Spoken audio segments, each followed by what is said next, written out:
सततं मुनीन्द्रे सुरासुरैर्यक्षमहोरगाढे केदारनाथं शिवमेकमीडे मधुमेशनाथं हृदय स्मरामि।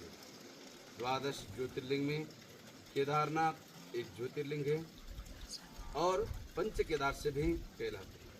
क्यों तो केदारनाथ ज्योतिर्लिंग तो सत्युग की है। विष्णु भगवान ने नर और नारायण रूप में तपश्चर्या की है। तपश्चर्या को साक्षात्कार होकर स्वयं भोलेनाथ ज्योति स्वरूप में प्रकट हो गए।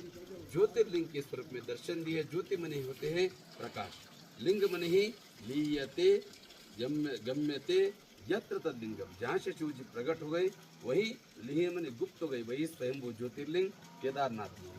लेकिन उसके बाद जब महाभारत कुरुक्षेत्र युद्ध के बाद पंच पांडवों को ब्रह्म हत्या, गुरु हत्या, गोत्र हत्या का श्राप लगते हैं।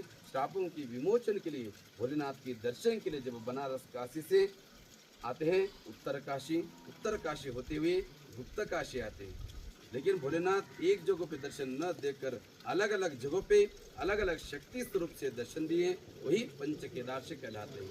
केदारनाथ, मधमेश्वर, तुंगनाथ, रुद्रनाथ, कल्पेश्वर, ऐसे पंच केदारों में 5 शक्तियों से दर्शन दिए। शिव जी को जैसे कहते हैं पंचमुख परमेश्वर, सत्योजात, वामदेव, अघोर, तत्पुरुष, ईशान्य, जैसे 5 मुख हैं वैसे वैसे ही 5 अंग से जो दर्शन दिए हैं वही पंच केदार से कहलाते हैं। गुप्त काशी में भोलेनाथ गुप्त होने के बाद भी जहाँ शिव है वहाँ शक्ति माता पार्वती है, जहाँ शक्ति है वहाँ शिव है, जहाँ शिव है वहाँ शक्ति है। इसलिए तो कहते हैं वागर्ता विव संपृक्तो वागर्ता प्रतिपत्ति है जगत पितर वंदे पार्वती परमेश्वर। जगत की माता पार्वती है, पिता परमेश्वर है। इसलिए तो हम लोग कहते हैं त्वमेव माता च पिता त्वमेव त्वमेव बंधुश्च सकलात् त्वमेव त्वमेव विद्यं दृढन्तमेव त्वमेव सर्वं मम देव। और सर्वस्व देवों की देव महादेव है। लिंग मध्य जगत सर्वम जगदेत चराचरम, सृष्टिकर्ता, इसे ब्रह्मांड नायक,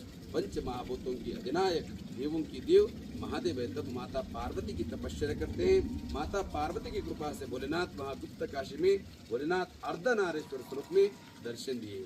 वहाँ से हिमालय पे गए भोलेनाथ, लेकिन वहाँ भी परिपूर्ण दर्शन नहीं दिया। भोलेनाथ पशु रूप में जाते हैं, वहाँ पशु रूप की धारण कर लेते हैं। सारे पशु में भोलेनाथ कौन है पता चलाना भी बहुत असंभव है।